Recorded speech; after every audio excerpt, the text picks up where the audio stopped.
warahmatullahi wabarakatuh.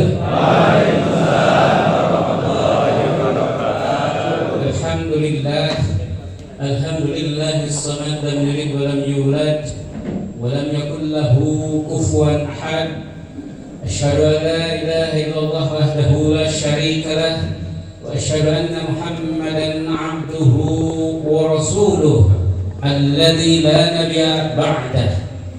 Allahumma salli ala Muhammad wa ala alihi wa sahbihi ajma'in.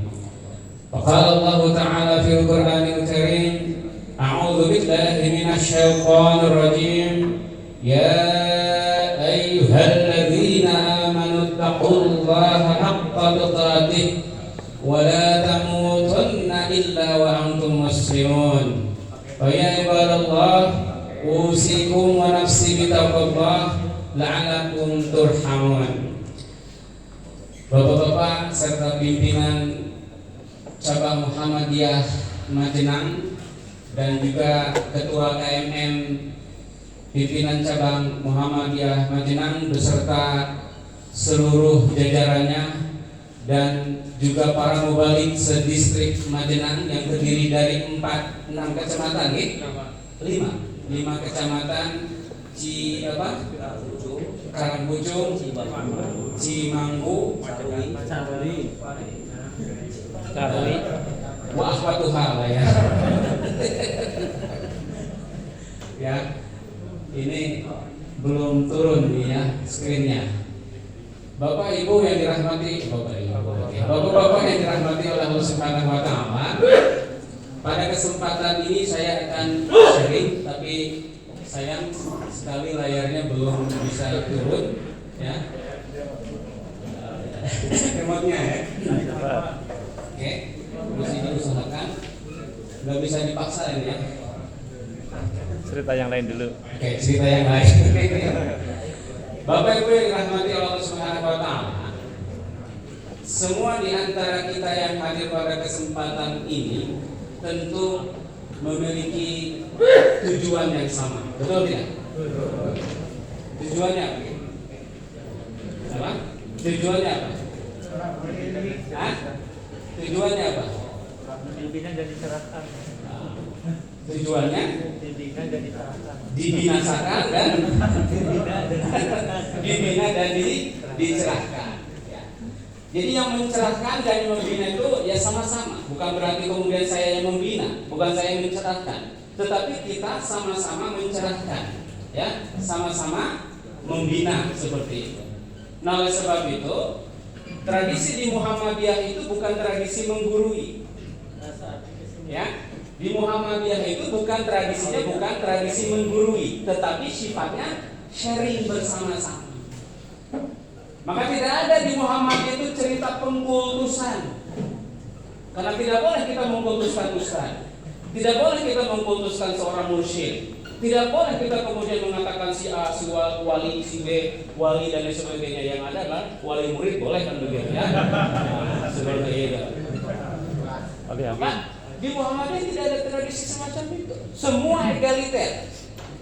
Mau yang disebut dengan syekh, mau yang disebut dengan mursyid, mau yang disebut dengan siapa? Habib, Gus, ya, Gus, ya, dan sebagainya. Orang Timor Leste itu ada presidennya namanya Gus Agus Mawan, begitu ya. Pelatih Belanda Gus Iding, kan begitu ya. Kiai. Seperti itu. Nah, ibu bapak yang dirahmati Allah Subhanahu Wa Taala, mudah-mudahan. Nah, tema kita saya ingin mengambil tema meneguhkan kembali jati diri Mubalik Muhammadiyah berkemajuan. Meneguhkan kembali jati diri Mubalik Muhammadiyah berkemajuan.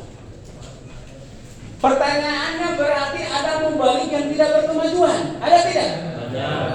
Nah, ada apa tidak? Ada. Maka Al-Quran itu bertanya, Allah bertanya kepada kita, hal yastawil ladzina ya'lamun wal ladzina la innama yatadzakkaru ulul albab. Apakah sama orang yang mengetahui dengan orang yang tidak mengetahui? Itu tidak sama. Innama yatadzakkaru ulul. Sesungguhnya orang yang senantiasa mengingat itu adalah orang-orang yang menggunakan akalnya. Maka Allah itu selalu menyebut hal-hal yang sifatnya orang-orang yang menggunakan akalnya, atau saya sebutkan sebagai orang-orang berkemajuan itu ada 4 kategori. Pertama disebut dengan ulul ilmi. Yang kedua disebut dengan ulul albab. Ketiga disebut dengan ulul absar. Keempat disebut dengan ulul nuha. Nah ini orang-orang yang menggunakan akal ini disebutkan oleh Allah Subhanahu wa taala sebagai ulul ilmi, ulul albab, apalagi ulul absar dan ulul nuha. Maka tadi innama yatadzakkaru ulul albab. Jadi orang-orang yang menggunakan akalnya dengan orang-orang yang tidak menggunakan akalnya tentu berbeda. Maka oleh sebab itu tadi pertanyaannya adalah apakah ada mubalik yang tidak berkemajuan? Kalau ada mubalik berkemajuan, tentu ada mubalik yang tidak berkemajuan. Maka mubalik Muhammadiyah dengan mubalik non Muhammadiyah itu harus ada distingsi. Apa distingsi itu? Perbedaan. Jadilah mubalik Muhammadiyah yang muslih, bukan mubalik Muhammadiyah yang sholih. Apa bedanya muslih dengan sholih? Ya? Ada muslih di sini, Pak Muslih? Ya. Mubalik sholih dengan mubalik muslih beda apa tidak? Bedanya apa? Ya. Kalau mubalik sholih itu hanya untuk dirinya sendiri. Dia hanya melakukan amar ma'ruf, berhenti sampai di sana saja, tidak melakukan nahi mungkar. Maka kalau mubalik sholih itu keluar sehabis ceramah itu biasanya banyak bawa tempengan. Mubalik musri itu keluar banyak bawa tantangan. Dengan pilih yang mana? Tentengan atau tantangan? Lebih banyak mana bawa tentengan atau tantangan? Mubalik Muhammadiyah itu tidak pernah memikirkan amplop, betul apa tidak? Karena sudah ada yang memikirkan masalahnya. Nah itu bedanya mubalik sholih dengan mubalik musri. Dulu Nabi Muhammad sebelum diangkat menjadi nabi, orang-orang kafir itu memuji beliau. Karena apa? Ya tadi disebut al-amin tadi. Kenapa? Beliau belum diangkat menjadi nabi. Tetapi ketika diangkat menjadi nabi, memfungsikan beliau sebagai basyirah wa nadhirah, baru kemudian orang-orang kafir itu mencaci maki Nabi Muhammad. Baru kemudian orang kafir itu memfitnah Nabi Muhammad dan lain sebagainya. Sama. Mubalik Muhammadiyah, mubalik berkemajuan itu mubalik yang berada pada level apa? Mubalik muslih, bukan mubalik sholih. Seperti ada dialog misalnya di kampung kita, Ustaz, itu ada orang judi. Biarkan saja urusan mereka. Tapi yang judi anak bapak, menang apa tidak? Menang, alhamdulillah. Sesuatu yang haram jadi halal, begitu? Ya? Sesuatu yang haram jadi halal. Kenapa? Ada keterlibatan anaknya yang kemudian melakukan tindakan kemaksiatan, kemungkaran seperti itu. Nah, bagi kita sebagai mubalik Muhammadiyah jangan seperti itu. Karena tugas kita tuh kan di dalam surah Al-Anfal itu apa? Liyuhiqqal haqqa wa yubtilal batil. Membenarkan yang benar, menyalahkan yang salah. Maka di Muhammadiyah tidak ada tradisi konflik atau ketua umumnya di kudeta misalnya tidak ada. Dilengsarkan tidak ada. Ketua PCM dilengsarkan tidak ada di Muhammadiyah. Tidak ada. Kenapa? Karena orang Muhammadiyah tadi innama yatadzakkaru ulul albab, berkemajuan kan? Maka apakah sama orang yang mengetahui dengan orang yang tidak mengetahui? Tentu beda jawabannya. Maka tema ini meneguhkan kembali jati diri, kembali Muhammadiyah berkemajuan. Ini ayatnya ya, surah Az-Zumar. Ya. Nah, ini apa Bapak? Lebih banyak mana orang membaca Facebook atau buku? Jenengan menjadi jamaah Facebook ya, WhatsApp ya, Twitter ya, Instagram ya, Semua. atau Semua. menjadi bapak-bapak istiqomah. Istiqomah itu apa? Ikatan suami takut ketika di rumah. Mana yang lebih banyak dilihat? Facebook atau buku? Facebook. Ya, banyak Facebook yang dibaca. Bagaimana kita menjadi ulul albab? Bagaimana kita menjadi ulul ilmi? Bagaimana kita menjadi ulul absar kalau rujukannya adalah Facebook? Maka akibatnya, ya, saya seperti ini. Kalau kita dengar, kita lupa, kita lihat, kita ingat, kita melakukan, kita paham. Oh, maksud juga. Kalau kita sekedar mendengar, kita lupa. Coba apa yang disampaikan Khatib kemarin, kebetulan saya khutbahnya Khatib yang mendengar. Rata-rata orang yang mendengarkan khutbah Jumat lupa atau tidak? Lupa. Apalagi khatibnya itu meninabobokan. Nah, tidur yang paling nyaman itu adalah tidur ketika Jumatan, gitu ya. Seperti itu kan. Seakan-akan mangut-mangut padahal dia kenapa? Karena khatibnya tidak menarik dalam menyampaikannya. Maka sebab itu ketika kita hanya dengar, kita akan mudah lupa. Ketika kita lihat, kita ingat. Jadi kan kalau lihat perempuan cantik, ingat apa tidak? Kalau lihat wanita cantik itu ya. Ketika lihat anak, ingat anak sendiri. Ketika lihat wanita cantik, tidak ingat istrinya. Itu ya bedanya di sana ya. Betul atau tidak? Betul. Berarti masih normal Pak ya. Ya, saya doakan semoga nambahkan ya. Kita melakukan, kita paham. Jadi learning by doing. Nah, bagaimana kita akan melakukan, kita paham kalau kemudian yang dibaca, yang dilihat hanya sekedar Facebook. Maka oleh karena itu daya ingat manusia itu 10% dari apa yang dibaca, 20% dari apa yang didengar, 30% dari apa yang dilihat, 50% dari apa yang dilihat dan didengar, 80% dari apa yang dikatakan, dan 90% dari apa yang dikatakan dan dilakukan. Tidak ada ceritanya mubalik itu semakin lama dia menyampaikan pesan-pesan keagamaan semakin bodoh, tidak ada. Tidak ada ceritanya guru itu akan semakin bodoh, semakin banyak menyampaikan semakin bodoh, tidak. Justru semakin pintar. Kenapa? Karena tadi 90% dari apa yang dikatakan dan dilakukan. Daya ingat manusia. Begitu. Maka jangan menjadi mubalik Gatot Kocok. Apa mubalik Gatot Kocok? Mubalik Gatot Kocok itu mubalik gagal total, kokehan nyocot katanya. Gitu ya. Tapi dia bilang mubalik apa yang dikatakan dia lakukan. Tapi mubalik Gatot Kocok itu apa? Gagal total, kokehan nyocot kan gitu ya. Oke. Maka akibatnya kalau seperti itu menjadi keluarga samawat. Apa samawat? Sama-sama main WA. Nah, Bapak-bapak yang dirahmati oleh Allah Subhanahu wa taala, jadi hakikat dakwah itu apa? Merubah dari masyarakat yang salah menjadi masyarakat yang soleh.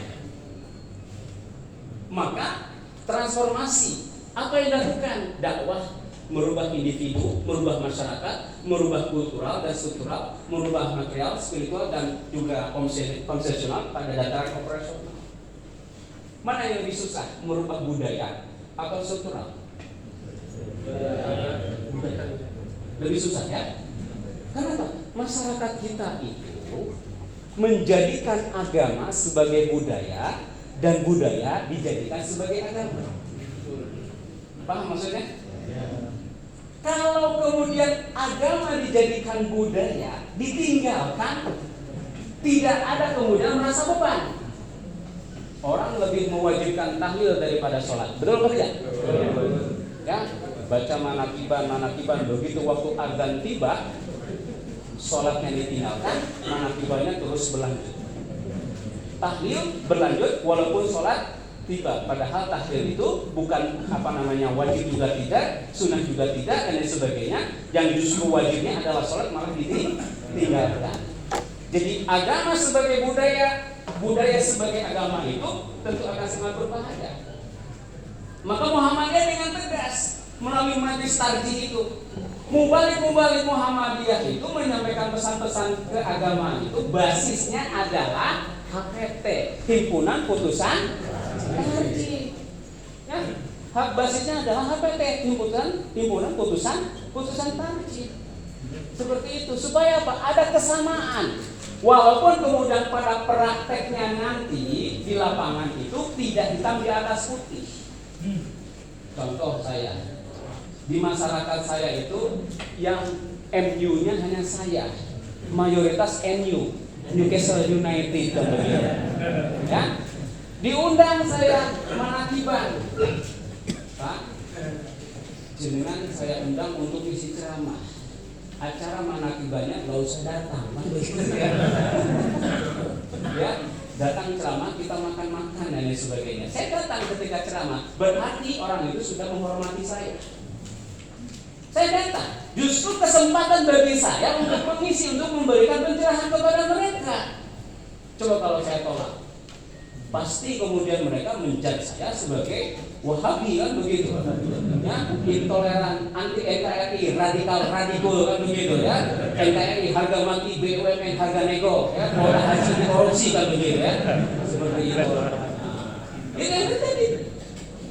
Maka hukum itu kan bisa berubah di dalam kaidah itu taghayyurul ahkam bi taghayyuril azminah wal ahwal wal amkinah. Hukum itu bisa berubah bergantung kepada keadaan waktu. Ya, seperti itu. Saya tanya, makan dari hasil tahlilan itu boleh dimakan apa tidak? Boleh apa tidak? Boleh tidak? Kalau saya bergantung menunya apa? Kalau menunya enak saya makan, kalau menunya nggak enak nggak saya makan, kasih sama orang lain, kan begitu.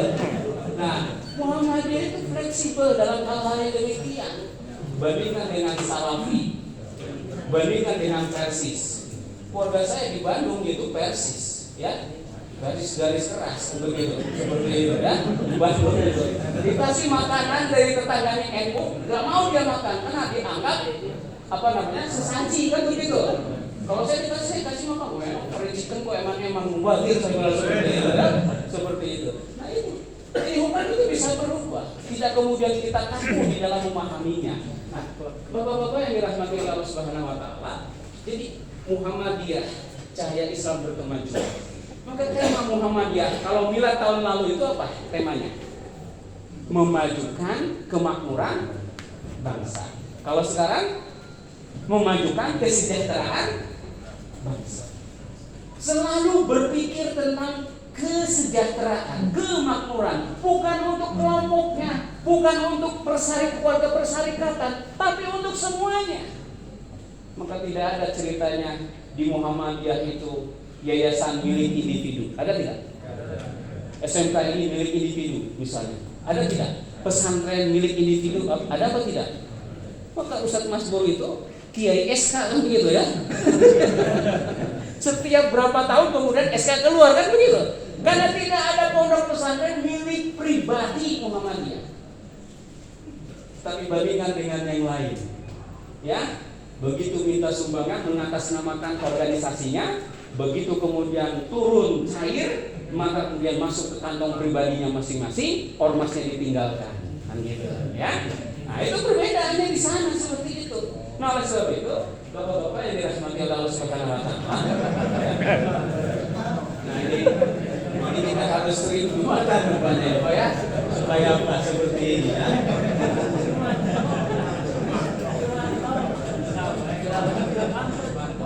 Oke, nah banyak mubalik yang menanamkan energi negatif.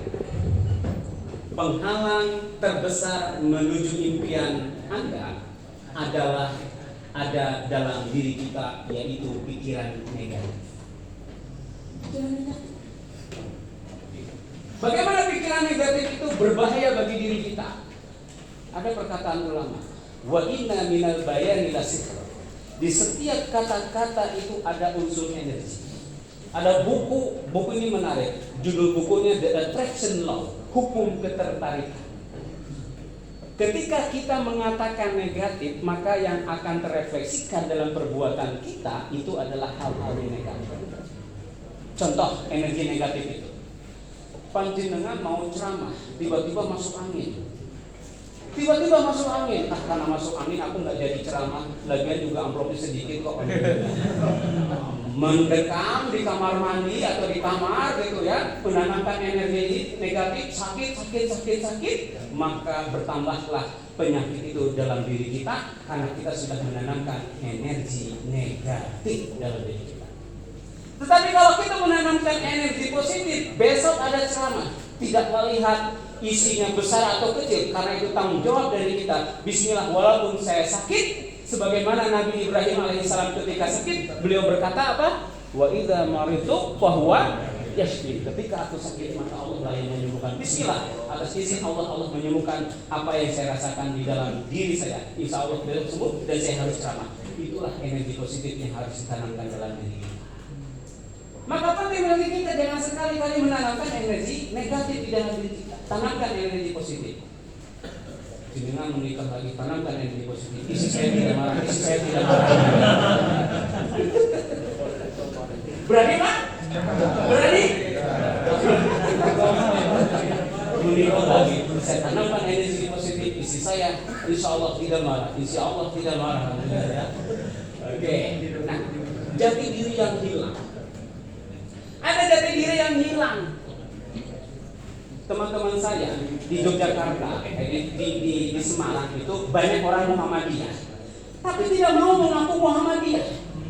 Kenapa? Takut tidak dapat jabatan karena kampus itu mayoritas dari NU. Sehingga kemudian ketika mendeklarasikan dirinya sebagai orang Muhammadiyah, takut tidak dikasih jabatan, maka mereka itu adalah orang-orang yang kehilangan jati diri mereka sebagai warga Muhammadiyah. Mau menunjukkan dirinya sebagai orang Muhammadiyah. Kalau saya bangga, saya ngisi ceramah, saya update di WhatsApp, pimpinan kampus itu melihat saya sebagai orang Muhammadiyah, ya, semakin banyak melihat diri saya ceramah di tempat di Muhammadiyah, saya semakin bangga. Ada distingsinya, ada perbedaannya. Tapi ada beberapa orang yang tidak mau menunjukkan dirinya sebagai warga Muhammadiyah. Ya, seperti itu. Maka bapak-bapak semuanya, jenengan bisa berceramah di tempat Muhammadiyah, di warga persyarikatan, jenengan juga bisa ceramah di warga non Muhammadiyah. Maka kalau diberikan jaketnya itu harus ada jaket takiyah, Ustaz. Jaket menyembunyikan diri yang begitu ya. Ketika ceramah di Muhammadiyah keluarkan identitas Muhammadiyah, ketika ceramah di luar Muhammadiyah masukkan identitas Muhammadiyah. Itu jaket takiyah namanya. Gaya-gaya Syiah jadinya begitu ya, takiyah ya. Nah, ini perkataan Soichiro. Tahu Soichiro? Soichiro itu pendiri Honda. Soichiro ini pendiri Honda. Beliau itu punya anaknya itu tidak ada satupun yang diwariskan kekayaan oleh beliau. Beliau hanya mewariskan kepada anak-anaknya itu ilmu pengetahuan. Wahai anak-anakku, kenapa aku tidak mewariskan kekayaan kepada dirimu? Beliau katakan, dengan kekayaan, kalau aku berikan kekayaan pada dirimu, kekayaan akan hilang. Tapi kalau aku wariskan kepadamu ilmu, maka ilmu itu akan abadi dan kau akan menyebarkannya kepada orang lain. Kekayaan Soichiro diberikan kepada negaranya, negara Jepang. Apa yang dikatakan oleh Soichiro? Orang melihat kesuksesan saya hanya 1%, tapi mereka tidak melihat 90% kegagalan saya. Banyak di antara kita melihat itu dari hasil, tidak melihat dari proses. Melihat SMK, apa SMK berapa ya? Muhammadiyah berapa? Mana? Betapa wahnya, betapa agungnya, betapa luar biasanya itu kita melihatnya. Tapi kita tidak pernah bagaimana melihat orang-orang founding fathers kita, founding fathers Muhammadiyah, SMK Muhammadiyah bersusah payah mendirikannya. Kenapa? Karena kita hanya melihat dari hasilnya. Oleh sebab itu, orang melihat kesuksesan saya hanya 1%, tapi tidak pernah melihat kegagalannya. Maka menurut Ibnu Khaldun, bapak-bapak, ada 3 kelompok ya di dalam teori siklus tumbuh kembangnya suatu peradaban itu terdiri dari 3 kelompok. Pertama, kelompok pendiri. Kedua, kelompok penikmat. Ketiga, kelompok perusak. Kelompok pendiri, kelompok founding fathers. Negara kita Kesatuan Republik Indonesia itu didirikan oleh para pahlawan. Ada Jenderal Sudirman, ada yang namanya Bung Tomo, ada yang namanya pahlawan-pahlawan Cut Nyadim, Pangeran Diponegoro, Teguh Umar, Patimura, Christina Marta Tiahahu dan lain sebagainya. Itu adalah generasi-generasi pendiri yang tujuannya satu.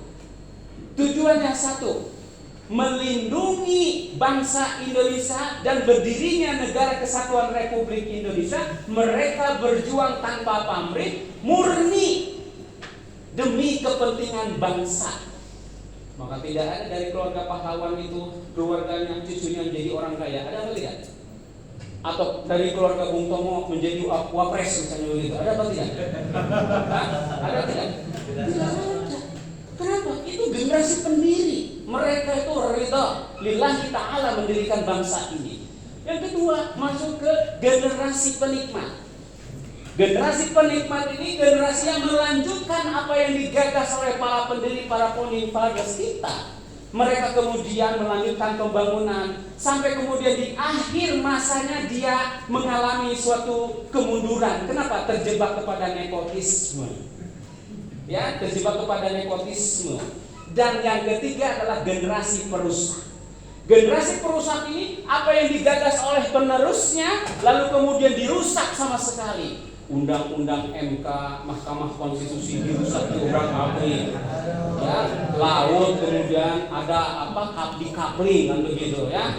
Seperti itu. Lalu jadikan anaknya sebagai pemimpin dan lain sebagainya, dirusak undang-undang itu. Ya. Siapa? Ada di mana itu? Di negara Konoha. Tidak ada di Indonesia. Insya Allah Indonesia itu aman ya. Aman. Tidak jauh beda dengan negara Konoha begitu. Nah, pertanyaannya, kita sedang berada di fase mana? Pendiri, penikmat, perusak. Perusak. Bukan saya yang ngomong, jenengan ya. Nah, itulah. Nah, oleh sebab itu, bapak-bapak yang dirahmati oleh Allah Subhanahu wa Ta'ala, maka kita berkaca kepada gagasan Kiai Haji Ahmad Dahlan. Bagaimana beliau berdakwah? Beliau itu berdakwah tidak hanya kemudian menjadikan pribadi-pribadi Muslim itu memiliki kesolehan individu, tetapi bagaimana individu-individu itu memiliki kesolehan sosial. Dengan surah Al-Ma'un itulah kemudian tidak hanya melahirkan kecerdasan intelektual, tapi juga kecerdasan emosional dan juga kecerdasan spiritual. Jadi ada 2 kesolehan, kesolehan individu dan juga kesolehan sosial. Nah, bapak-bapak yang dirahmati Allah Subhanahu wa Ta'ala, konsep jati diri Muslim untuk menjadi mubalik Muhammadiyah berkemajuan itu haruslah kemudian mengetahui diri kita sebagai seorang Muslim berkemajuan. Ada 3 tingkatan konsep diri Bapak Ibu. Pertama, ada yang disebut dengan aku diri. Yang kedua, ada yang disebut dengan aku sosial. Yang ketiga, ada yang disebut dengan aku ideal. Aku diri adalah aku seperti yang aku pahami. Cara kita mempersepsi diri efeknya memberikan ketenangan karena kita memahami diri kita sendiri. Orang yang semacam ini hakikatnya belum mengenal siapa dirinya. Kalau di dalam teori Imam Al-Ghazali itu ada rojulun yadri annahu la yadri, rojulun apa? La yadri annahu yadri, rojulun la yadri annahu la yadri, rojulun yadri annahu yadri. Seperti itu. Ada orang tahu bahwa dirinya tidak tahu. Ada orang tidak tahu bahwa dirinya tahu. Ada orang yang tidak tahu bahwa dirinya tidak tahu. Ada orang yang tahu bahwa dirinya tahu. Seperti itu. Maka pertanyaannya, kita berada di posisi yang mana? Tidak tahu, semuanya tempe kan begitu ya. Tidak tahu karena semua tempe. Nah, Bapak Ibu bisa dilihat orang yang masih pada level aku diri, dia adalah proses orang yang senantiasa masih mencari dirinya sendiri. Orang yang semacam ini orang yang belum tahu kemana arah. Kalau jadi mubalik dia tidak tahu tujuannya menjadi mubalik apa kan begitu. Orientasinya bukan lillahi ta'ala. Kenapa? Karena belum mengenal siapa dirinya, seperti itu. Yang kedua, aku sosial. Aku sosial ini adalah mereka-mereka yang setiap perbuatan-perbuatannya itu selalu ingin dipuji oleh orang lain, ingin dipamerkan. Biasanya kalau musim Ramadan ini banyak sekali. Wah, tadi malam saya sholat di Masjid Muhajirin, begitu syahdu di WhatsApp begitu. Alhamdulillah Ramadan yang ketiga ini saya sudah bersedekah di 5 masjid, disebutkan semuanya. Alhamdulillah Ramadan ketiga ini saya Jumat berkah Ramadan. Seperti itu. Disebutkan amalan-amalan, disangkanya malaikat tidak bisa mencatat kebaikannya kan begitu ya. Dia kemudian melaporkan di WhatsApp kan begitu. Maka yang paling ideal adalah aku ideal, yaitu orang-orang yang bisa memahami dirinya kapan dan di mana. Kenapa? Umar bin Khattab radhiyallahu anhu pernah mengatakan, man arafa nafsahu fa arafa rabbahu. Siapa yang mengenal dirinya, niscaya dia akan mengenal siapa Tuhannya. Maka orang semacam ini masuk dalam kategori aku ideal, seperti itu. Bapak Ibu yang dirahmati Allah Subhanahu wa taala. Nah, jati diri muslim itu harus punya 3 V. Mubalik Muhammadiyah Perkemajuan itu harus memiliki 3 V. Apa? Yang pertama, melihat masa depan. Melihat masa depan, punya visi. Alhamdulillah. Bagaimana melihat visi? Tugas Mubalik Muhammadiyah itu berkolaborasi dengan apa? LPCR. Apa? Lembaga Pengembangan Cabang dan Ranting. Bagaimana kemudian ranting-ranting itu agar senantiasa berkembang? Harus punya visi ke sana. Cara dakwahnya dirubah. Saya tadi dengar bahwa alhamdulillah di PCM Madinah itu kajian ahadnya itu di lapangan ya, di mana, di taman kota. Nah, itu bagus, membuat orang kemudian banyak tertarik dengan pengajian-pengajian semacam itu. Yang awalnya tertarik, lalu kemudian ikut, lalu kemudian jadi simpatisan, akhirnya kemudian minta membuat MPM. Banyak seperti itu, sehingga ranting itu bertambah. Ya, ranting itu bertambah seperti itu. Nah, oleh sebab itu dakwah Muhammadiyah itu dakwah yang mencerahkan. Kenapa? Agama itu dipahami secara kontekstual, tidak dipahami secara tekstual. Sebagaimana orang-orang Salafi memahami agama secara tekstual, seperti itu. Tapi Muhammadiyah memahami agama secara kontekstual, seperti itu. Nah, yang kedua, value, bertindak berdasarkan nilai-nilai. Bertindak berdasarkan nilai-nilai. Jadi coba, Milad Muhammadiyah motonya apa? Memajukan kesejahteraan bangsa. Itu di dalam surah Al-Baqarah ayat 112. Bala man aslama wajhahu lillah, ya, wa huwa muhsin, ya, falahu ajruhu inda rabbih wala khaufun alaihim wala hum yahzanun. Itu kan ayatnya, asbabun nuzulnya itu di ayat sebelumnya. Orang-orang Yahudi itu mengklaim, Nasrani ini mengklaim bahwa yang bisa masuk surga itu hanya kami, golongan Yahudi dan Nasrani. Lalu kemudian dibantah oleh Allah. Qul hatu burhanakum in kuntum shadiqin. Kemudian dikatakan oleh Allah, bala man aslama wajhahu lillahi wa huwa muhsin. Tidak demikian. Orang yang masuk, orang yang selamat itu adalah orang yang menyerahkan segala sesuatunya totalitas kepada Allah dan dia berbuat baik. Orang yang demikian telah kemudian yang berbuat baik itu walahu ajruhu, dia akan mendapatkan yang namanya kesejahteraan, kemakmuran, kebahagiaan, wala khaufun alaihim wala hum yahzanun. Maka dia tidak akan pernah merasa takut. Artinya apa? Dia hidupnya akan damai. Wala hum yahzanun, dia tidak akan merasa sedih. Artinya apa? Di dalam dirinya ada ketenangan. Apa syaratnya? Berbuat baik, kata Allah seperti itu. Nah, apa yang dilakukan oleh Muhammad tidak lepas dari nilai-nilai. Tidak lepas dari nilai-nilai itu. Jadi Muhammadiyah melakukan apapun tidak lepas dari nilai-nilai. Maka temanya tema umum, walaupun temanya tema umum, tidak lepas dari nilai-nilai, tidak lepas dari dakwah seperti itu. Nah, yang ketiga vitality, penuh semangat dan menyala. Dalam hadis dikatakan al-mu'minu qawiyyu khairun wa ahabbu ilallah minal mu'min dha'if. Mukmin yang kuat itu lebih baik dan dicintai Allah. Wa fi kulli khair, sekalipun di antara keduanya itu ada kebaikan, Allah lebih mencintai mukmin yang kuat. Seperti itu. Ikhris ala ma yanfa'uka. Jadilah kita menjadi orang yang bermanfaat. Maka harus menyala, bersemangat. Kenapa? Menjadi mukmin yang kuat. Maka jadi mubalik itu jangan loyo. Jangan klinis, kelihatan miskin kan begitu ya. Harus semangat kan begitu. Wah, aku ini ceramah. Ayah kan ada dua Pak. Ada siraman rohani, ada cipratan rohani katanya. Bergantung amplopnya kan begitu ya. Kalau 300 kok minta siraman rohani katanya. Itu cipratan rohani kan begitu. Nah, kalau niatnya sudah semacam itu, percayalah tidak akan mendapatkan keberkahan dari Allah Subhanahu wa taala. Yakin. Apalagi kemudian menyalahgunakan ayat. Ya?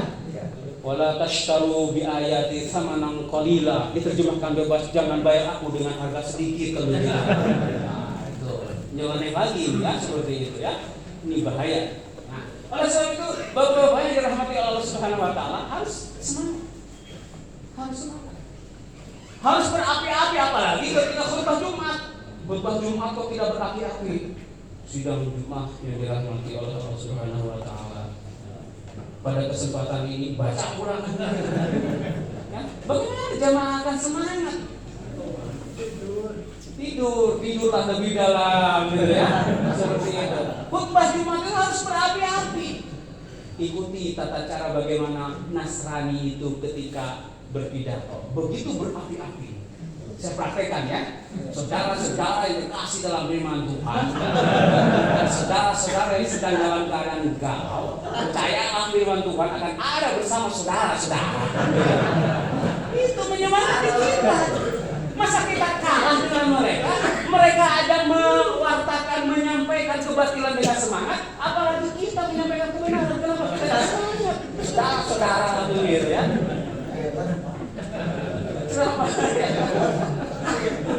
Nah, penyebabnya hilangnya jati diri seorang muslim, kurangnya pemahaman agama. Kurangnya pemahaman agama. Maka bapak-bapak, tingkatkan budaya literasinya. Jangan sampai kemudian ada perbedaan khilafiyah, furu'iyah dengan sahabat-sahabat kita, dengan tetangga kita NU, lalu kemudian ribut. Orang Muhammadiyah bisa sholat di tempat NU, terutama kalau subuh. Tapi orang NU belum tentu mau sholat di Muhammadiyah ketika sholat subuh. Iya enggak? Iya. Saya pernah ngimamin sholat pas pulang dari Jogja ke Bandung. Lalu kemudian bisnya berhenti di Sumedang. Saya sholat subuh, saya jadi imam. Tidak kunut di belakang, subhanallah, subhanallah. Sholat saya sah, tidak sah ini saya. Ini berarti dia miskin literasi terhadap muqaranatul madzhab, perbandingan empat mazhab. Nah, sebab itu bapak-bapak semuanya kita harus kaya akan literasi. Mana wilayah yang sifatnya furu'iyah, mana yang sifatnya usuliyah. Kalau furu'iyah jangan dipertentangkan. Kunut tidak kunut, tarawih 23 tidak jadi masalah. Alhamdulillah sekarang sudah banyak yang tidak mempermasalahkan 11-23. Kenapa? Karena banyak orang yang sudah tidak sholat tarawih.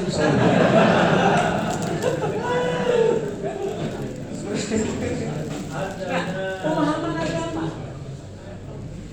menurut teori Bloch dan Stark di dalam bukunya The Nature of Religious Community. Jadi ciri orang yang memiliki agama yang baik itu pertama memiliki belief, keyakinan yang baik. Yang kedua memiliki knowledge, pengetahuan, ditunjang dengan ilmu. Ketiga mempraktekkan agamanya. Ya, mempraktekkan agamanya. Kemudian yang keempat, ya, dia memiliki experience. Yang keempat, ada konsekuensinya. Apa yang diamalkannya itu dia memiliki konsekuensinya. Dan yang kelima, dia kemudian mendapatkan pengalaman dari apa yang dia lakukan.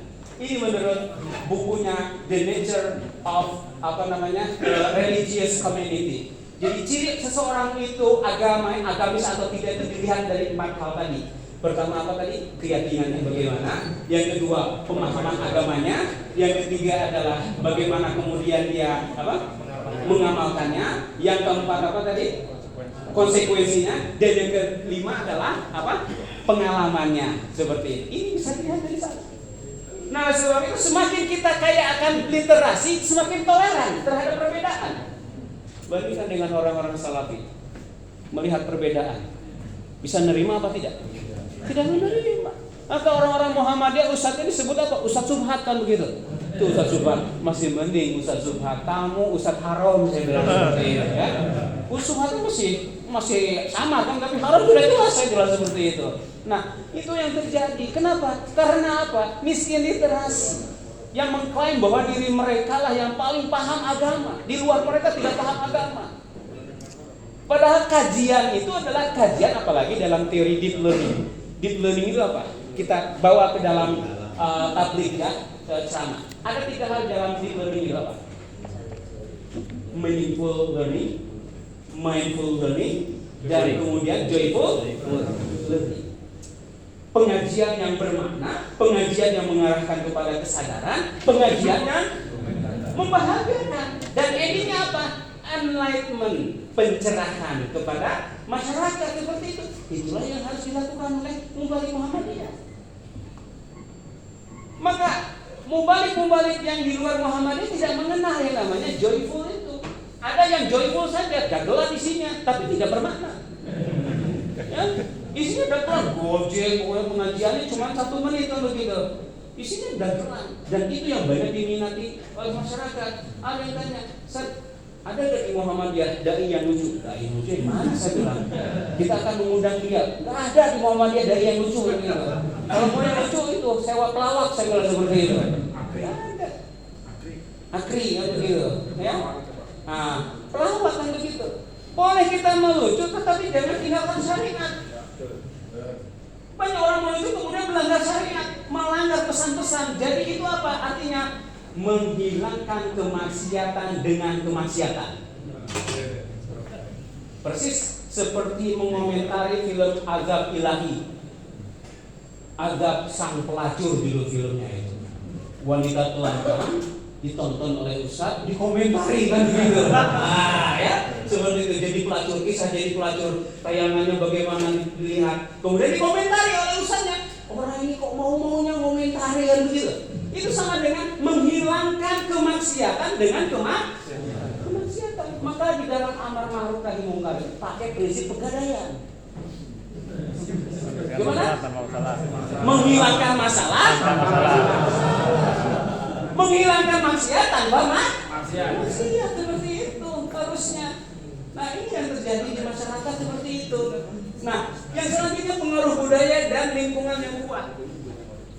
Ini pengaruh budaya. Di Semarang itu ada warga Muhammadiyah meninggal.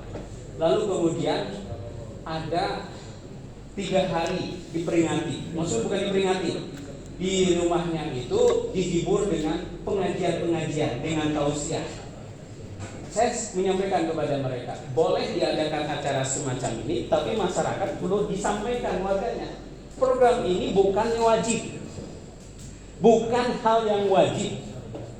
Ini hanya sekedar menghibur. Kalau tidak disampaikan hal yang demikian kepada Sohibul Bait, kepada masyarakat, nanti akan dianggap wajib. Dan susah lagi nanti merubahnya, kasihan majelis tarjih nanti. Ya, merubahnya. Maka kalau diadakan yang semacam itu perlu diberikan pencerahan. Kita ingin memberikan supaya rumah ini tidak sepi dan lain sebagainya. Kita adakan tausiah selama 3 hari. Isinya tausiah. Ya, tidak ada tahu isinya, tausiah berarti ya, seperti itu. Ya, tetapi perlu diberikan dan disampaikan kepada masyarakat agar tidak dijadikan perkara wajib seperti itu. Boleh, tidak jadi masalah. Ya, kenapa? Banyak yang komentar kalau di NU itu ada peringatan setelah kematian, kok di Muhammadiyah sepi-sepi aja, kan begitu. Ya, saya selalu menyampaikan Bapak Ibu, dalam ibadah dan akidah itu tidak boleh ada inovasi. Ya, tidak boleh ada inovasi. Yang boleh inovasi itu hanya Yamaha terdepan, kan begitu. Ya, ibadah tidak boleh ada inovasi, akidah tidak boleh ada inovasi. Yang boleh ada inovasi itu dalam terkait dengan muamalah. Tetapi sekalipun demikian kita tidak saklek memahaminya. Man amila amalan walaysa alaihi amruna fahuwa raddun, kita pahami secara saklek, maka apa yang kemudian dipahami oleh orang salafi kita pahami juga salah, seperti itu. Bergantung konteksnya kita seperti apa, ya. Tapi prinsipnya di dalam ibadah dan akidah itu tidak boleh ada inovasi, sebab syarat ibadah itu kan ada 3. Apa pertama? Pertama adalah ikhlas. Kedua, menghindari perbuatan syirik. Ketiga adalah ittiba, mengikuti apa yang sudah diputuskan, begitu, mengikuti Nabi dan sebagainya. Itu syarat ibadah. Nah, kemudian pengaruh negatif media, krisis keyakinan dan lain sebagainya. Lanjut. Nah, berkhidmat di perserikatan, tentu kita berdakwah bisa di masjid, bisa juga kemudian di lingkungan masyarakat. Maka panjenengan insya Allah siap berdakwah. Nah, bapak-bapak yang dirahmati Allah Subhanahu Wa Taala, siapakah yang lebih baik perkataannya daripada orang yang menyuruh kepada Allah mengerjakan amal soleh dan berkata sesungguhnya aku termasuk orang-orang yang menyerahkan diri? Surat berapa? Surat berapa ini? Surat apa? Fusilat ya? Ayat 33 ya. Ya, Fusilat ayat 33. Wa man ahsanu qawlan mimman da'a ila Allah wa 'amila shalihan wa qala innani minal muslimin. Siapakah yang lebih baik perkataannya daripada orang yang menyeru kepada Allah mengerjakan amal soleh dan berkata sesungguhnya aku termasuk orang-orang yang menyerah diri. Nah, jadi perkataan yang baik itu adalah orang yang senantiasa menyeru kepada Allah. Berdakwah itu pahalanya sangat luar biasa. Jadi berdakwah itu Bapak-bapak tidak harus menunggu berjenggot. Saya kan belum punya kewajiban untuk berdakwah. Kenapa? Jenggot saya kan masih tinggi. Ya, tidak harus menunggu berjenggot. Di sini ada rojulun mutajangitun namanya ya. Rojulun lelaki yang berjenggot, mutajangitun. Berjenggot atau begitu. Tidak. Karena tugas Allah itu tugas semuanya. Perintah Allah apa? Ud'u ila sabili rabbika bil hikmah. Itu fi'il amr. Perintah kepada semuanya. Bani Israel itu dilaknat disebabkan apa? Melalui lisan Daud tidak mau melakukan amar ma'ruf nahi munkar. Dan jangan sampai kemudian kita juga dilaknat disebabkan tidak mau melakukan hal yang demikian. Nah, oleh sebab itu Bapak-bapak yang dirahmati Allah Subhanahu Wa Taala, tunjukkan jati diri kita seorang muslim. Dimanapun dan kapanpun kita harus melakukan yang namanya amar ma'ruf nahi munkar. Muhammadiyah besar disebabkan apa tadi? Amar ma'ruf nahi munkar. Amar ma'ruf nahi munkar Muhammad itu elegan. Pendekatannya apa? Struktural, didekati. Pendekatan kultural juga dilakukan. Bagaimana Kiai Ahmad Dahlan melakukan yang demikian?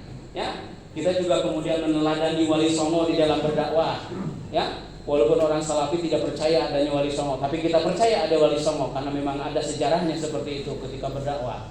Bayangkan kalau kemudian orang-orang Jawa, ini kan dulu agamanya apa mayoritas? Hindu, Buddha ya, animisme, dinamisme. Mendakwahkan Islam kepada agama Hindu, Buddha, animisme dan dinamisme itu jauh lebih sulit daripada mendakwahkan Islam kepada Yahudi dan Nasrani. Yahudi Nasrani masih bisa diajak dialog, logika mereka masih jalan. Tapi Hindu, Buddha, animisme, dinamisme tidak bisa. Kenapa? Karena mereka berpatokan kepada ajaran nenek moyangnya. Kalau sudah berpatokan kepada ajaran nenek moyang, maka yang keluar adalah bahasa apa? Pokoknya. Pokoknya, begitu. Coba dengan dialog dengan orang yang memegang tradisi. Pasti yang keluar bukan dalil. Pokoknya. Ya, jarene kan begitu ya. Kata Pak Yai saya begini pokoknya. Nah begitu. Bukan bagaimana Nabi kan begitu melakukannya. Maka mendakwahkan Islam kepada orang-orang yang menganut paham-paham animisme, dinamisme, Hindu, Buddha itu jauh lebih sulit daripada mengislamkan orang Yahudi dan Nasrani. Maka tidak ada, coba di YouTube dialog Muslim dengan Hindu, ada tidak? Tidak ada. Yang ada apa? Dialog debat Muslim dengan Kristen, seperti itu. Ada tidak dialog Yahudi Muslim dengan Hindu, dengan Buddha, dengan animisme, atau dialog dengan kufron misalnya? Makoli itu ya. Ini makolah begitu ya. Kata bener lagi kan begitu. Kalau dialog sama dia itu ya. Sama orang bodoh itu ya. Nah, orang yang tahu jati dirinya adalah orang yang memiliki tauhid. Orang yang memiliki tauhid. Maka Bapak-bapak, jangan sampai ketika menyampaikan pesan agama itu lepas dari tauhid, penting. Karena banyak warga Muhammadiyah itu masih percaya kepada kali-kali. Iya kan? Ada tidak? Banyak percaya kepada kali-kali. Kalau ke ini kita percaya kan, berarti kalau ini menjadi bahaya begitu. Itu perlu disampaikan kepada mereka tauhid. Ya. Sampaikan bahwa orang-orang yang kemudian percaya kepada yang namanya klinik, kemusyrikan semacam itu termasuk orang yang merugi. Dalam Al-Qur'an surah Az-Zumar. Gitu, wala in asyrakta la yahbitanna amaluka. Lalu la takunanna minal khasirin. Kalau kamu menyekutukan Allah, kamu terputus amalannya dan kamu termasuk orang yang merugi. Di dalam surah Al-Kahfi Allah katakan, "Wa man kana yarju liqa'a rabbih falyamal amalan shalihan wa la yusyrik bi ibadati rabbih." Siapa yang berharap berjumpa dengan Tuhannya, beramal soleh. Tapi Allah kemudian tidak berhenti sampai di sana. Wa la yusyrik bi ibadati rabbih ahada. Jangan menyekutukan Allah dengan segala sesuatu Allah. Ini bahaya. Ada warga Muhammadiyah jualan gak laku-laku, datang ke dukun, Mbah, kok jualan saya kok gak laku-laku, nikinya pripun, Mbah? Balaran si mbahnya melarat hidupnya. Kan begitu? Orang pintar bertanya kepada orang bodoh, jadi bodoh kan begitu. Yang lebih tragis lagi, waktu saya di Jogja, ada mahasiswa S2, tesisnya belum selesai, datang ke Solo. Berkomunikasi dengan yang dianggap pintar. Mbak, tesis kula kok dereng rampung-rampung pripun, Mbak? Di dukun jawab, tesis iku nopo?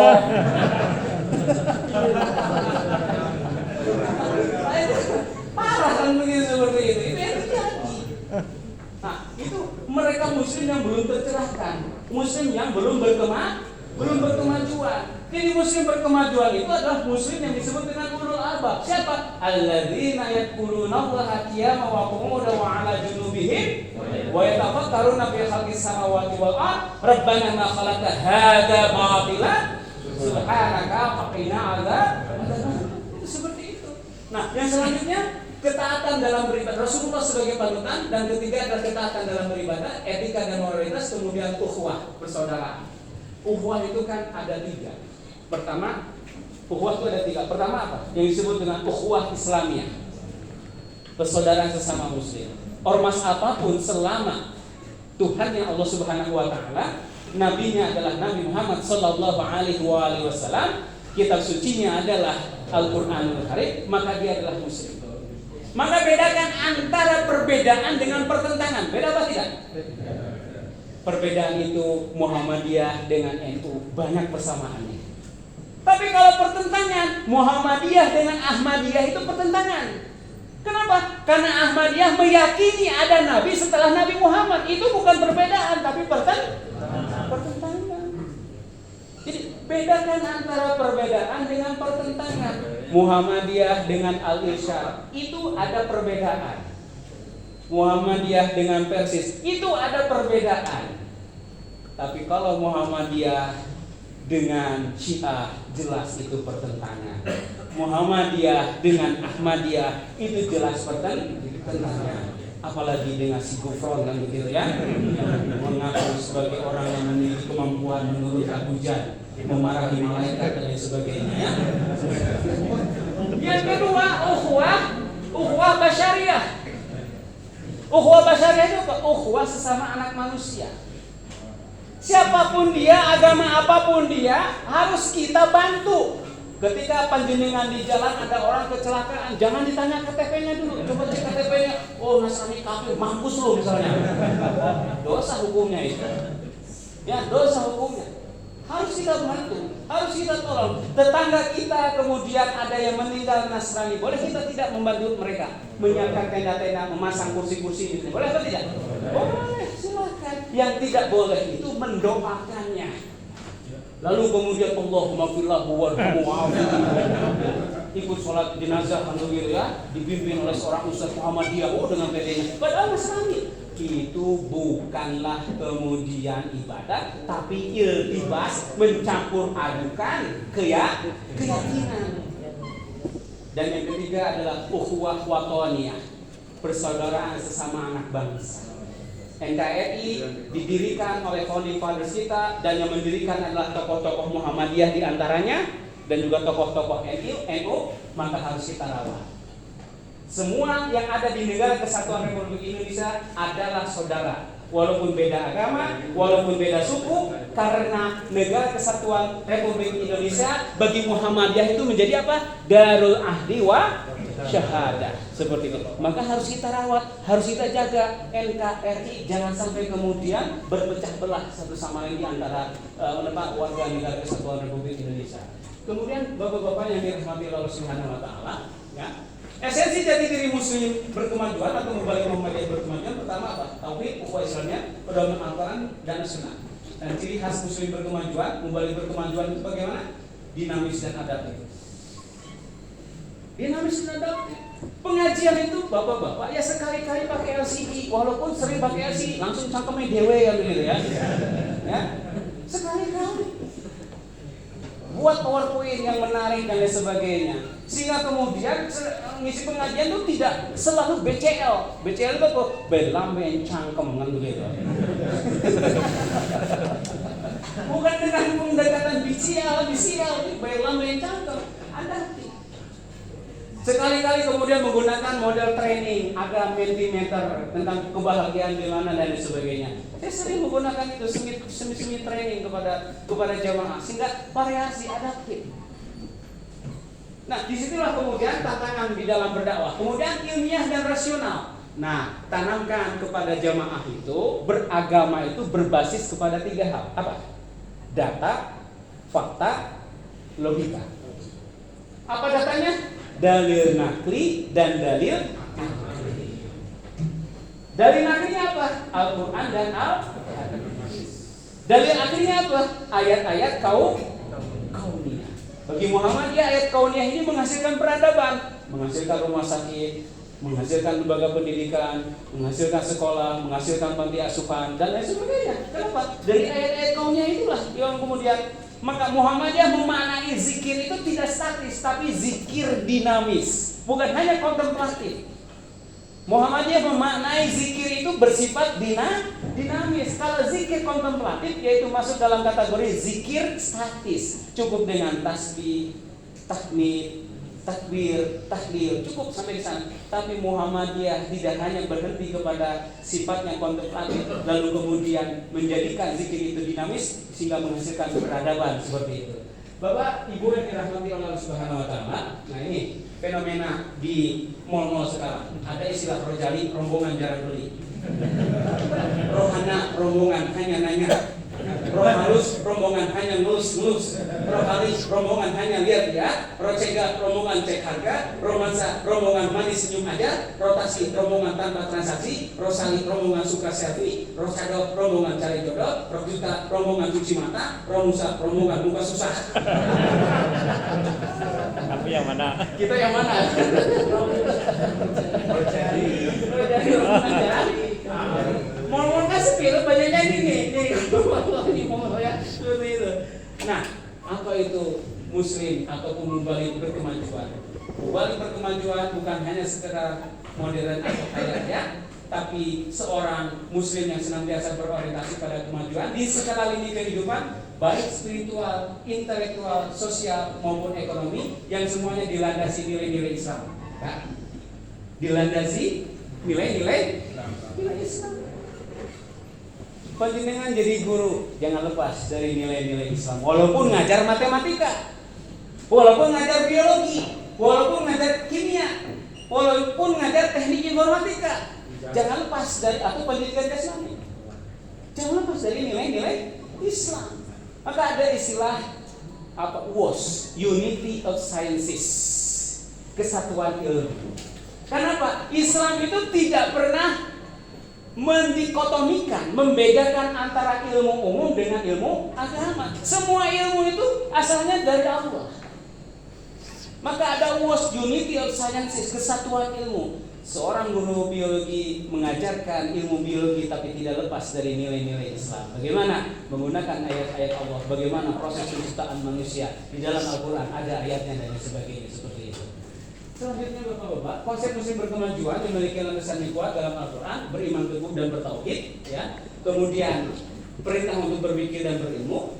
Qul hal yastawil ladzina ya'lamun wal ladzina la ya'lamun, ayat tadi. Nah, beramal soleh dan beri manfaat. Ya, beramal soleh dan memberi manfaat. Dalam surah Al-Hajj, ya. Dan berbuat kebaikanlah kamu agar kamu beruntung. Berbuat kebaikanlah kamu agar kamu beruntung. Nah, oleh sebab itu ini penting, beramal soleh dan memberi manfaat. Kepada siapa? Memberikan manfaat itu tidak hanya kepada diri kita dan juga kepada orang. Nah, itu yang dilakukan oleh Muhammadiyah. Memajukan kesejahteraan bangsa, memajukan kemakmuran bangsa. Seperti itu, ya. Nah, selanjutnya kemajuan seorang muslim tidak hanya diukur dari pencapaian pribadi, tetapi juga dari seberapa manfaat yang dia berikan sesama dan lingkungannya. Nah, sesungguhnya orang-orang yang beriman dan beramal soleh bagi mereka adalah surga Firdaus. Ya. Lalu kemudian hadis Nabi, khairun nas anfa'uhum linnas. Selanjutnya saya kasih cepat aja ya. Nah, kemudian seorang mubalik berkemajuan itu dia senantiasa mandiri dan produktif. Bagaimana? Nabi mengatakan ayyuk kasbi adyab, amalan seseorang yang dengan tangannya setiap jual beli yang diberkahi. Pekerjaan apa yang baik itu? Yaitu amalan seorang yang dengan tangannya setiap jual beli diberkahi. Walaupun jual es teh tidak dimarahi, Pak. Tidak digoblok-goblokkan kan begitu. Ya. Itu menunjukkan pribadi yang mandiri. Mubalik itu jangan mengandalkan pada pemberian jamaah. Ya, jangan. Jadi penghasilan sumbernya dari sana jangan kacau gitu nanti. Ya, bisa kemudian merubah niat. Aku nggak mau datang ternyata amplopnya sedikit kan begitu. Ya, jangan seperti itu. Panjenengan ketika ngisi pengajian dikasih banyak alhamdulillah, dikasih lebih banyak juga alhamdulillah ya. Seperti itu ya. Sedikit banyak kita terima, banyak alhamdulillah, lebih banyak lagi alhamdulillah seperti itu. Yang penting orientasinya jangan uang. Jangan uang orientasinya. Kenapa? Bisa merubah niat kita.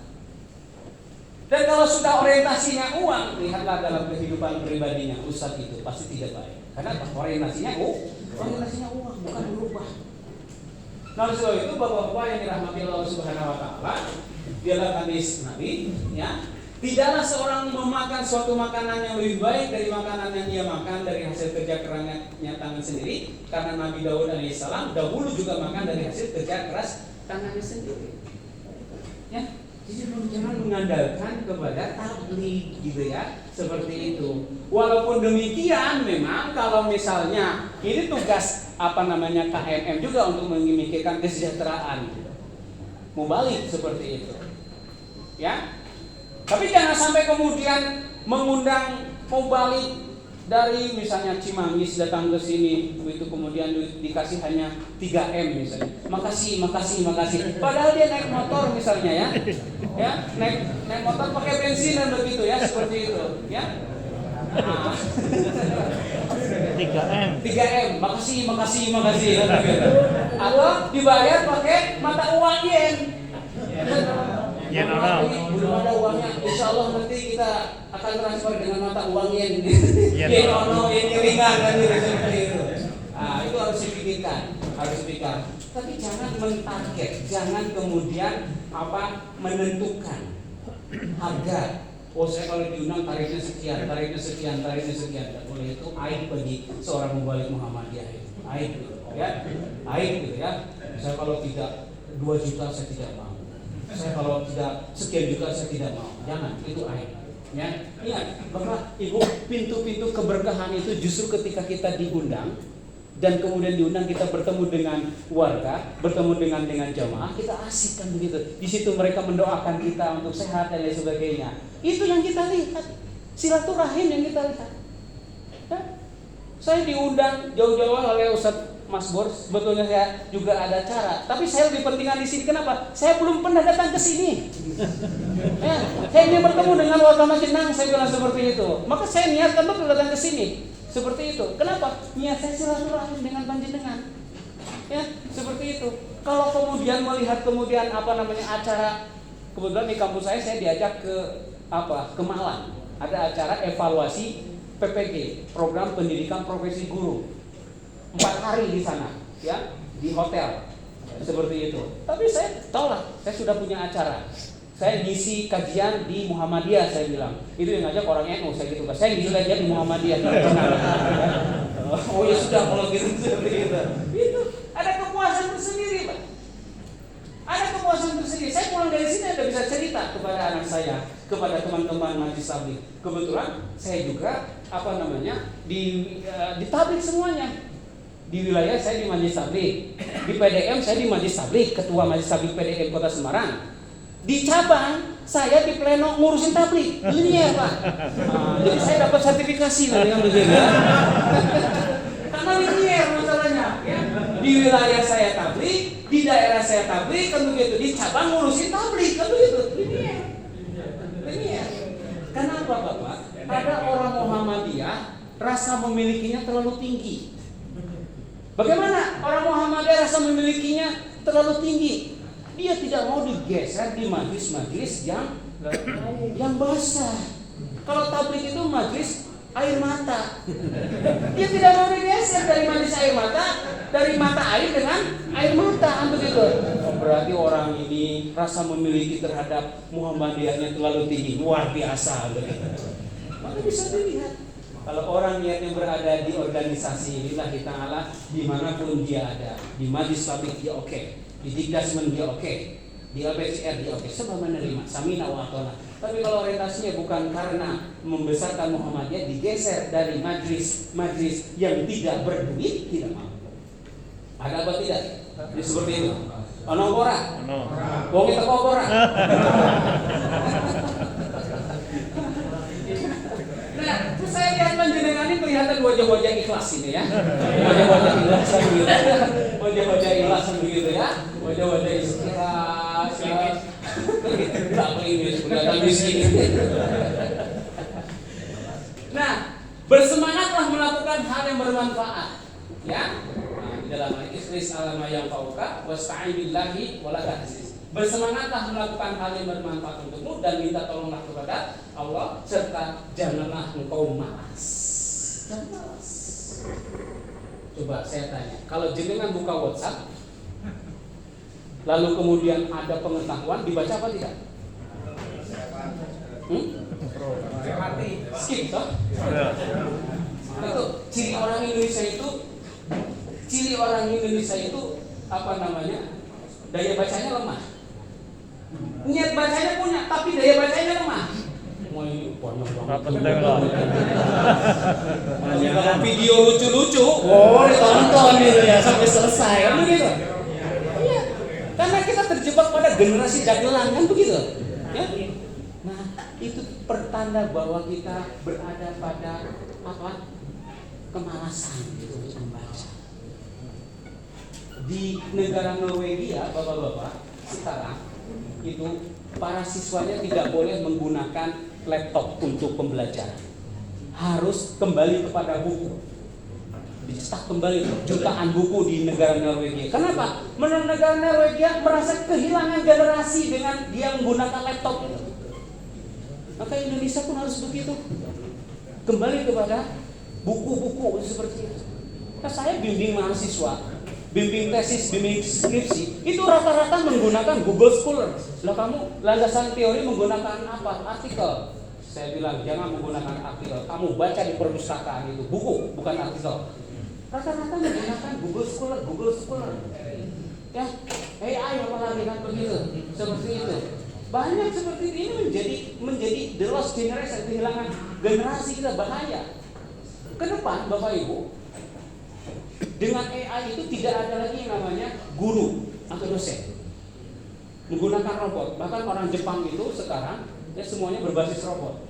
Orang Jepang itu menikah dengan robot, Pak. Iya. Maka Jepang itu sekarang krisis kependudukan. Kalau jenengan datang ke Jepang dan pindah menjadi warga negara Jepang pasti diterima. Punya anak 10, wah negara yang merawat.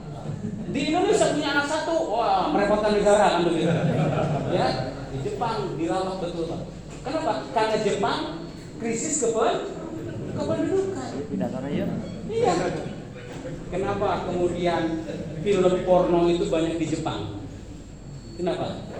Karena apa? Untuk merangsang warganya agar mau punya anak. Maka film porno kemudian banyak. Kenapa di Amerika banyak film-film action? Karena angka kejahatan banyak di sana, sehingga kemudian banyak film-film action. Seperti itu. Kenapa kemudian di Korea banyak film-film drama? Karena tingkat perceraian yang tinggi di Korea. Pertanyaannya, kenapa di Indonesia banyak film azab ilahi?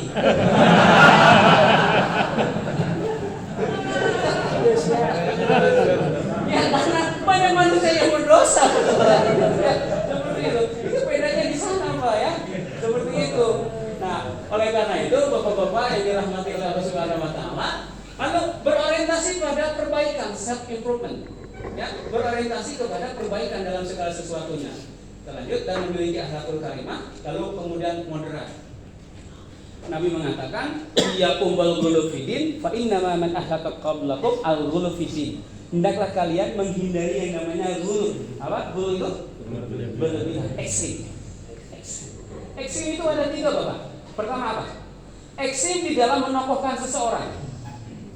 Kedua, ekstrim di dalam beribadah. Ketiga, ekstrim di dalam berakidah. Bagaimana ekstrim di dalam menokohkan seseorang? Mengkultuskan. Ada kiai cium kanan kiri, kemudian kobokannya diminum, bertemu harus ngesot, kan begitu. Ngasih makan dilempar, kan begitu. Lalu kalau ketemu dengan dia harus kemudian menundukkan diri. Itu Nabi tidak seperti itu. Maka ada yang disebut dengan tadoru, ada yang disebut dengan tawadu. Apa bedanya?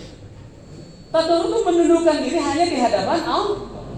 Tawadu di hadapan manusia. Ketika kita bertemu dengan guru yang pernah mengajar saya, misalnya mengajar kita, jangan kita kemudian sampaikan kepada teman-teman, itu mantan guru saya. Jangan. Berarti kita tidak tawadu. Itu guru saya yang membesarkan saya, yang mendidik saya, seperti itu. Tidak boleh tadarus, menundukkan diri di hadapan manusia. Ya, Bapak saya ini orang yang tidak bermanfaat, sudah miskin, jelek hidup lagi misalnya. Siapapun, apapun jabatannya, mau menteri, mau presiden dan sebagainya, di hadapan manusia tidak boleh menundukkan diri. Kalau di dalam hadis, suatu ketika Nabi lewat di hadapan para sahabat, lalu para sahabat itu berdiri. Apa yang dikatakan oleh Nabi? La taqruni kama atrata Isa ibnu Maryam. Jangan kau melakukan aku seperti itu sebagaimana pengikut Isa ibnu Maryam melakukan yang demikian, mengkultuskan. Nabi marah seperti itu. Maka di Muhammadiyah itu beda kan? Ada usap, tidak ada kan tradisi tola'al badru alaina, kan tidak ada kan? Seperti itu sama. Disambut salam-salaman begitu.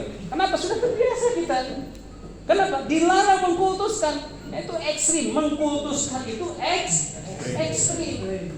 Dan ekstrim itu adalah perilaku yang dilarang. Maka Islam Muhammadiyah itu menganut Islam wasatiyah. Berada di tengah-tengah, ya, berada di tengah-tengah. Dan itu harus disampaikan kepada warga kita, kepada warga persyarikatan.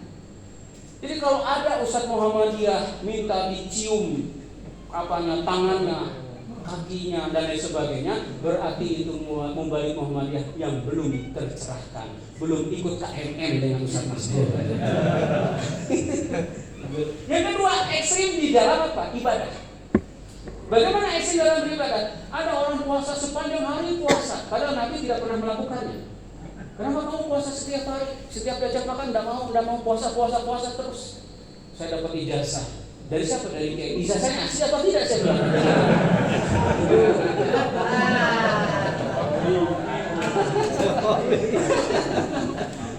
Ijazahnya asli kan gitu. Padahal Nabi tidak pernah melakukannya. Yang dikenal oleh Nabi itu puasa Ramadan, puasa Senin Kamis, puasa Daud, puasa Ayyamul Bid, puasa Syawal, puasa Arafah, kafarah, ya seperti itu, puasa Natal. Selain itu tidak ada. Tapi ada orang puasa setiap hari. Nah itu disebut dengan ekstrim dalam beribadah.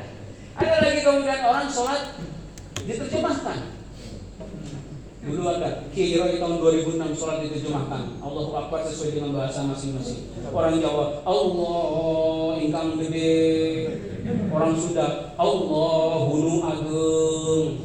Orang Padang Allah hunan gadang. Orang Madura Allahur raja. Yang parah orang Batak ketika takbir Tuhan besar kali kau. Ini parah. Nah itu perilaku ekstrim namanya. Nabi mengatakan solu kama ra'aitumuni sholatlah sebagaimana aku sholat. Maka dalam beribadah itu jangan ekstrim, tidak boleh ada inovasi. Yang ketiga, ekstrim di dalam berakidah. Ekstrim dalam berakidah itu mengklaim dirinya yang paling benar. Kalau sholat di masjidnya dipel. Ada apa tidak? Nah, itu ekstrim dalam berakidah. Ya, kalau salaman hangat pada kelompoknya cipika-cipiki kan begitu. Kalau di luar kelompoknya bimoli bibir monyong 5 cm kan begitu. Kan dianggap najis kan begitu. Nah, ini ekstrim. Muhammadiyah tidak. Muhammadiyah bisa bersahabat dengan siapapun. Muhammadiyah bisa sholat dimanapun kan begitu, ya. Kenapa orang LDII itu ketika masjidnya itu Masjid LDII 200 meter? Kan begitu ya? Masjid LDII 200 meter. Itu sebagai penanda begitu. Kalau mau sholat ini Masjid LDII. Karena kalau sholat di luar Masjid LDII dianggap tidak syah. Nah itu tadi LDII itu masih masuk kepada level apa? Aku diri kan begitu ya. Aku diri bukan aku ideal, masih mencari jati diri sehingga masjidnya itu masih dilabeli Masjid LDII 200 meter kan begitu.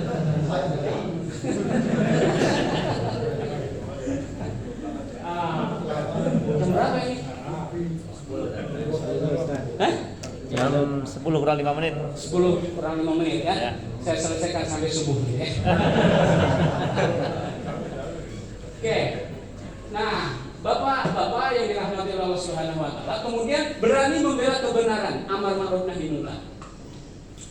Jadi kamu umat yang terbaik yang dilahirkan untuk manusia karena kamu menyuruh berbuat ma'ruf dan mencegah kemungkaran, beriman kepada Allah. Jadi orang-orang yang melakukan amar ma'ruf nahi munkar ini disebut oleh Allah kelompok apa? Ulaika humul orang yang beruntung, Pak.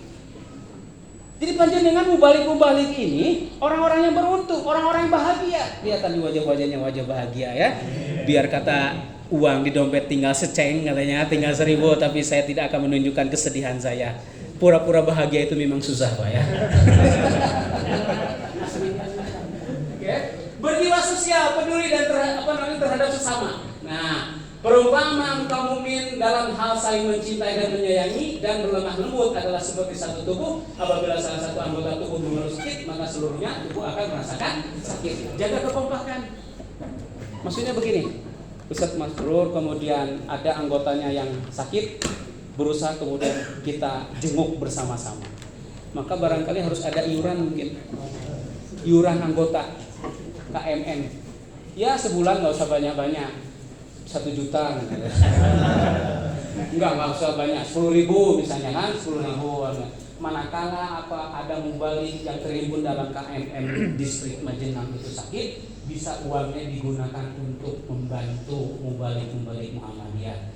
Selain kemudian meminta bantuan kepada PDM dan sebagainya seperti itu harus peduli kita. Karena tidak semua mubalik kemudian kondisi ekonominya baik, betul tidak? Betul atau tidak? Ya, walaupun kemudian uang tidak menjamin kebahagiaan, betul tidak? Ya, orang kaya tidak menjamin kebahagiaan, apalagi miskin gitu. Masuk. Nah, kemudian, ini Bapak Ibu. Nah, dari mubalik ini sekarang kita menjawab tantangan global kontemporer ya. Bagaimana sikap ekstremisme dan radikalisme. Nah, perlu saya sampaikan, sekarang jualan radikalisme di Indonesia sudah tidak laku lagi. Ya. Dulu kan di awal-awal Mulyono berkuasa itu kan jualan radikalismenya luar biasa, banyak sekali. Sekarang sudah melempem, sudah tidak laku lagi. Karena apa? Orang-orang yang teriak radikalisme sekarang itu justru memusuhi Mulyono kan begitu ya, sehingga kemudian sepi jualan radikalisme itu. Nah, tetapi kemudian apakah tindakan radikal itu ada? Ada tindakan radikalisme itu. Dan itu terjadi pada semua agama, tidak hanya kemudian pada orang-orang Islam. Dan tidak hanya terjadi pada orang-orang Muhammadiyah. Orang NU juga ada yang kemudian melakukan tindakan radikalisme seperti itu. Maka oleh sebab itu hal-hal yang demikian harus dihindari. Kemudian Islamofobia. Bagaimana sikap Islamofobia yang benci terhadap Islam? Ada seorang muslim mengaku muslim tapi tidak suka syariat Islam. Nyinyir kepada orang yang berjilbab. Dan kemudian nyinyir kepada para penghafal Quran. Untuk apa menghafal Quran yang begitu? Seperti si Adi Armando itu kan begitu, ngaku muslim ya, tapi tidak bersahabat dengan Islam. Nah itu Islamofobia. Abu Janda, Abu Dajjal kan begitu ya, seperti itu. Nah selanjutnya pilar kemajuan apa? Pertama pendidikan literasi, riset ilmiah, teknologi, keadilan sosial, ekonomi syariah. Kita langsung saja ke ini Bapak, mana Prof Haidar ya. Nah ini Prof Haidar mengatakan memperbaharui pola gerakan Muhammadiyah. Kenapa warga yang berafiliasi terhadap Muhammadiyah tidaklah besar? Maka beliau menjawab, Muhammadiyah dalam hal ini perlu bermuhasabah, terutama tentang pola dakwah atau tabligh dan sikap kemasyarakatan, kebangsaan. Siapa tahu terdapat kelemahan di tubuh Muhammadiyah. Nah, ini introspeksi bagi kita. Ya, perlu ada perubahan dakwah kita. Ya, perlu ada perubahan dakwah. Siapa tahu terdapat kelemahan di tubuh Muhammadiyah. Kak, khatibunas biqadri uqulihim. Berbicaralah kalian disesuaikan dengan kemampuan yang diajak bicara. Sekarang generasi muda ya, disesuaikan topik-topiknya sesuai dengan generasi muda. Berbicara dengan orang tua, panjenengan sesuaikan topiknya dengan orang tua. Kalau orang tua umurnya di atas 60-70 ya topiknya tentang dunia dan akhirat, kematian dan sebagainya. Sebagai mendekatkan diri kepada Allah kan begitu. Tapi anak-anak muda tidak bisa kemudian hal-hal yang demikian. Harus yang unik, yang harus kemudian menyentuh pada aspek-aspek psikologi mereka, biar kemudian mereka mau dan lain sebagainya seperti itu. Itu harus dilakukan. Ada inovasi-inovasi yang demikian seperti itu. Nah, tantangan utama mubalik itu menghadapi perubahan pola dakwah akibat kemajuan teknologi, globalisasi serta menjaga keimanan dan ketakwaan muslim yang tengah arus informasi. Kemudian mubalik perlu menyelesaikan diri dengan penggunaan media digital. Perlu penggunaan media digital.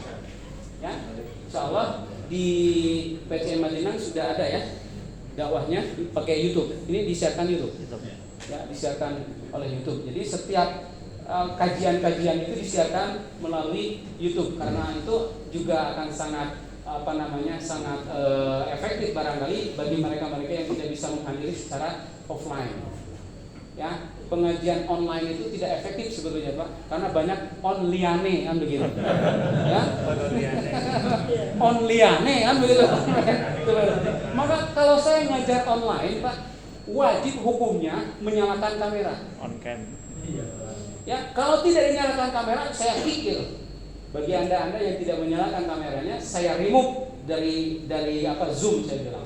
Saya merimove dulu berapa orang, tinggal 10 orang, saya foto. Inilah yang dianggap hadir oleh saya, 10 orang. Yang lainnya dianggap tidak hadir, walaupun masuk lagi, saya bilang. Akhirnya apa? Begitu masuk, mereka menyalakan langsung kamera. Takut kan gitu. Padahal hanya nakut-nakuti saya. Nah, perubahan berdakwah, masyarakat semakin banyak mengakses informasi. Mubalik perlu memanfaatkan media digital. Dakwah tidak hanya terbatas pada kajian dan pengajian, tetapi juga perlu menjangkau masyarakat melalui media digital. Apa bedanya kajian dengan pengajian? Apa bedanya tahlil dengan tahlilan? Apa bedanya yasin dengan yasinan? Beda tidak? Itu seperti acara untuk dengan acara inti. Tibalah kita memasuki acara untuk makan-makan ini. Kalau yasin itu acara inti, kalau yasinan acara untuk gitu. Jadi kalau yasin nggak ada makanannya, kalau yasinan ada makanannya. Kalau tahlil nggak ada makanannya, kalau tahlilan ada makanannya. Lebih mana? Banyak mana yang dihadiri dengan tahlilan atau tahlil? Itu bedanya di sana ya. Acara inti dan acara untuk. Ini sudah acara untuknya belum?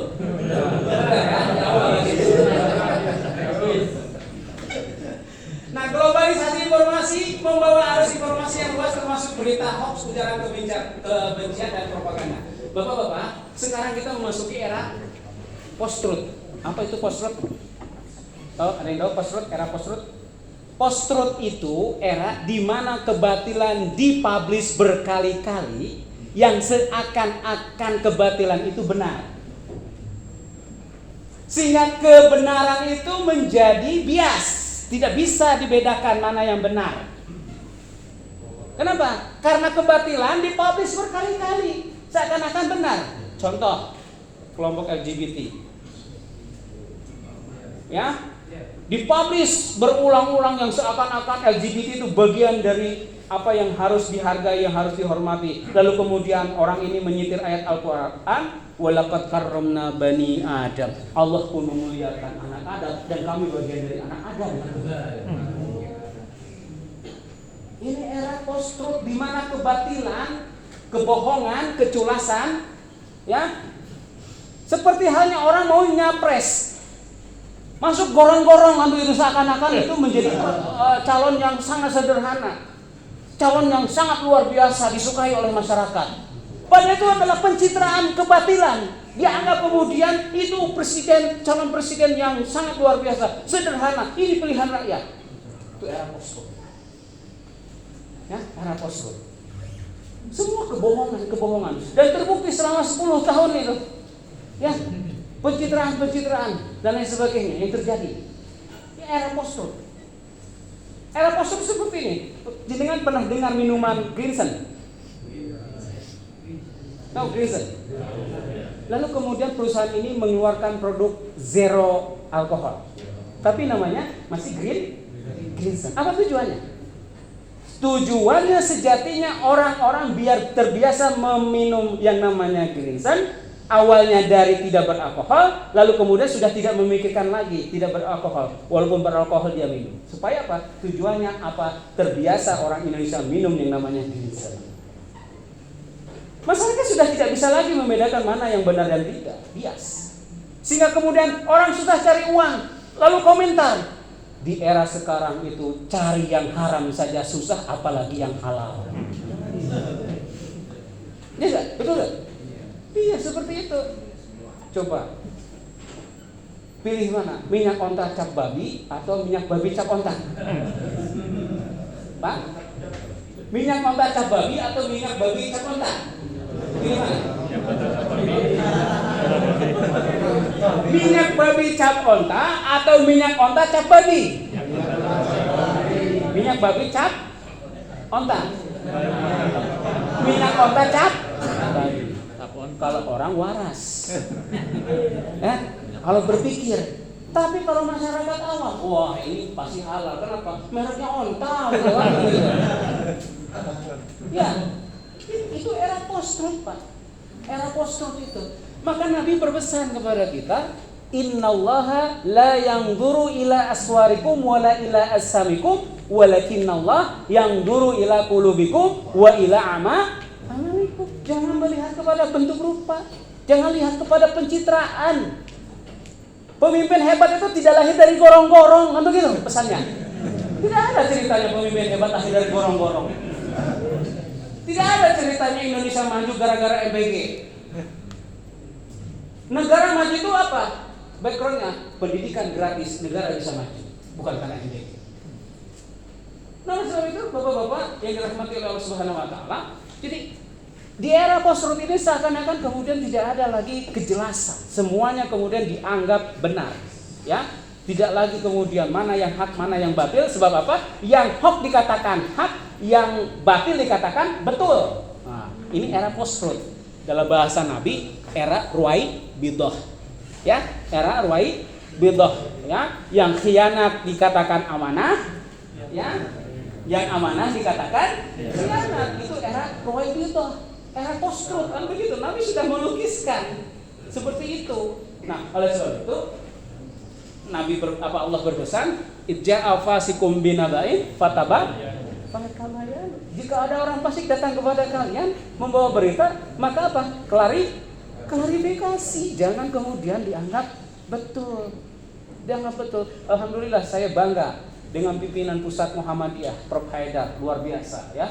Beliau itu melakukan amar ma'ruf, ya, orang-orang cerdas, orang-orang hebat dengan pimpinan pusat kita Muhammadiyah itu, ya, bisa melakukan amar ma'ruf dan luar biasa.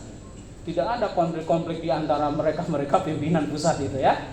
Walaupun demikian, Busro Mukodas, ya, Pak Busro Mukodas itu justru kemudian melakukan pembelaan kepada tim-tim Roy dan kawan-kawan, kan begitu, melalui LBH Muhammadiyah. Itu apa? Peranan amar ma'ruf nahi munkar di sana berlanjut, kan begitu.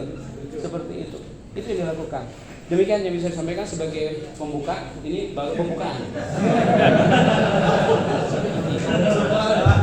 Baru pembukaan, ya. Jadi pengajian dengan saya itu minimal 2 jam biasanya, ya. Minimal 2 jam. Monggo kalau ada yang perlu didiskusikan, saya silakan kepada